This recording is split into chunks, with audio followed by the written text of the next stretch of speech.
अस्सलाम वालेकुम, welcome to my YouTube channel cooking with Siya Rizwan. आज बहुत ज़बरदस्त सी मूंग दाल हलवा की रेसिपी लेके आई हूँ जो कि खाने में बहुत ही टेस्टी लगता है। इसके लिए आपको दाल को भिगो कर नहीं रखना पड़ेगा और जो भूनते भूनते हाथ थक जाते हैं ऐसा कुछ भी नहीं होने वाला। बहुत ज़बरदस्त ये हलवा बनता है। तो आइए बिस्मिल्लाह करते हैं, बनाते हैं इसको। 1 कप मैंने ले ली है मूँग दाल। 3 से 4 पानी मैंने इसको अच्छे से वॉश कर लिया है। वॉश करने के बाद मैंने सारे का सारा पानी जो है इसमें से अच्छी तरह से निकाल दिया। अब मैंने शेल्फ पे एक कपड़ा फैला लिया है, उसके अंदर दाल डाल के इसको अच्छी तरह से हमें इस तरह से कपड़े की मदद से ड्राई कर लेना है। आप चाहें तो कुछ देर के लिए इसको पंखे के नीचे भी रख सकते हैं, लेकिन ये कपड़े से भी आप ड्राई करेंगे तो काफ़ी हद तक ड्राई हो जाएगी। और देखें ये काफ़ी खुश्क हो चुकी है। और अब मैंने एक पैन रख लिया है चूल्हे पे, सारी की सारी दाल डाल दी है उसमें। और इसको अब हमें फ्राई करना है जी, ड्राई रोस्ट करना है इसको दरमियानी आंच पे मुसलसल चम्मच चलाते हुए जब तक कि इसके अंदर गोल्डन सा कलर आ जाए। कलर चेंज होना शुरू हो चुका है, जैसा कलर चाहिए था वो आ चुका है। चूल्हे से उतारेंगे और ठंडा कर लेंगे। ठंडा करने के बाद अब मैं डाल रही हूँ जी दाल को ग्राइंडर के अंदर, क्योंकि अब हमें इसको पीसना है। इतना पीसना है कि ये बिल्कुल पाउडर फॉर्म में नहीं होनी चाहिए, हल्का सा बारीक सा दाना इसके अंदर रहना चाहिए, वो अच्छा लगता है। और दाल पीस चुके मैं दिखा देती हूँ कि मैंने कैसा पीसा है। हल्का सा आपको दाना नज़र आ रहा होगा। अब जो पैन के अंदर मैं ले रही हूँ 1 टेबलस्पून देसी घी। आप नॉर्मल घर में इस्तेमाल होने वाला भी इस्तेमाल कर सकते हैं। 1/4 कप मैंने डाल दिया इसके अंदर dry fruit, mix dry fruit लिया है जिसमें बादाम, काजू, पिस्ता और पीनट ले ली है मैंने। 2-3 मिनट के लिए हम इसको फ्राई करेंगे ऑयल के अंदर। गोल्डन सा कलर आने के बाद सारे का सारा ड्राई फ्रूट निकाल लेंगे किसी बर्तन में। और अब उसी पैन में मैं 1 कप घी डाल रही हूँ फिर से। और साथ ही इसमें अब हम डालेंगे जी 2 टेबलस्पून बेसन, जो कि बहुत ही अच्छा लगता है, इसके अंदर बहुत अच्छा फ्लेवर आता है इसका। इसको अब हमें फ्राई करना है तकरीबन 1 से 1.5 मिनट के लिए। गुठलियाँ सारी ख़त्म कर लेंगे अच्छी तरह से और इसको भून लेंगे 1-1.5 मिनट के लिए। और बेसन को थोड़ा भूनने के बाद अब मैंने पिसी हुई दाल डाल दी है इसके अंदर। और अब दाल को हमें भूनना है जी, 4 से 5 मिनट लगेंगे इसको तकरीबन भूनने में।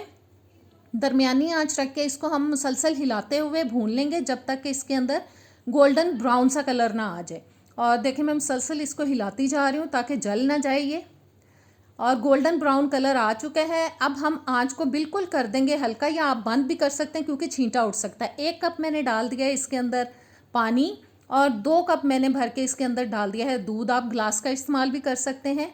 अच्छी तरह से अब हम इसको हिला लेंगे और अब दरमियानी आंच पे इसको हम पकाएंगे जी, जब तक कि ये बिल्कुल पानी और दूध हमने इसके अंदर जो शामिल किया वो बिल्कुल ड्राई हो जाए। बॉयल आना शुरू हो चुका है, बीच बीच में हम इसको हिला देंगे, बिल्कुल छोड़ नहीं देना इसको। और देखें पानी खुश्क होता जा रहा है, मैं बीच बीच में चम्मच चलाती जा रही हूँ इसके अंदर ताकि ये लगे ना नीचे से। और देखें काफ़ी हद तक ड्राई हो चुका है इसके अंदर पानी, बबल्स उड़ रहे हैं। अब मैं थोड़ा सा पीछे करके ढक्कन दे रही हूँ ताकि छींटे बाहर ना गिरें। और ये देखें बीच बीच में मैं इसको हिलाती जा रही हूँ मुसलसल, छोड़ना नहीं है वरना आपका हलवा ख़राब हो सकता है, जल सकता है नीचे से। और ऑयल देखें काफ़ी निकल चुका है, आपको नज़र आ रहा होगा। अब मैंने 1 कप भर के इसके अंदर डाल दी है चीनी। 4 से 5 टेबलस्पून मैंने ले लिया है ड्राई मिल्क ले लिया है। बहुत ज़बरदस्त इसका फ्लेवर आता है। आपके पास अगर घर पे हो तो आप ज़रूर डालिएगा, अगर नहीं है तो परेशानी की कोई बात नहीं, ये ऑप्शनल है। नहीं डालना चाहते तो ना डालें अगर आपके पास नहीं है तो। आधा टीस्पून मैंने डाल दिया है जी पिसी हुई इलायची। और इसको बस अब हमें मुसलसल हिलाते हुए पकाते जाना है। दरमियानी आंच पे ही मैं पका रही हूँ। और देखें बिल्कुल लिक्विड ख़त्म हो चुका है और कैसे घूम रहा है पैन के अंदर। और अब मैं इसको अभी मज़ीद पकाऊंगी जब तक कि इसका कलर जो है वो थोड़ा डार्क हो जाए मज़ीद, क्योंकि ये डार्क कलर में ही अच्छा लगता है। और देखें कितना ज़बरदस्त कलर आ चुका है। अब मैंने जो ड्राई फ्रूट रोस्ट किए थे उनको मोटा मोटा काट के डाल दिया है। बस अच्छी तरह से हम इनको मिक्स करेंगे और ज़बरदस्त हलवा हमारा हो चुका है तैयार। मैंने उसको बोल में निकाल लिया है, डिश में निकाल लिया। ऊपर मैं थोड़े से डाल रही हूँ पिस्ते और बादाम और कटे हुए। तो कैसी लगी आज की रेसिपी, ट्राई कीजिएगा। इजाज़त दें, अल्लाह हाफिज़।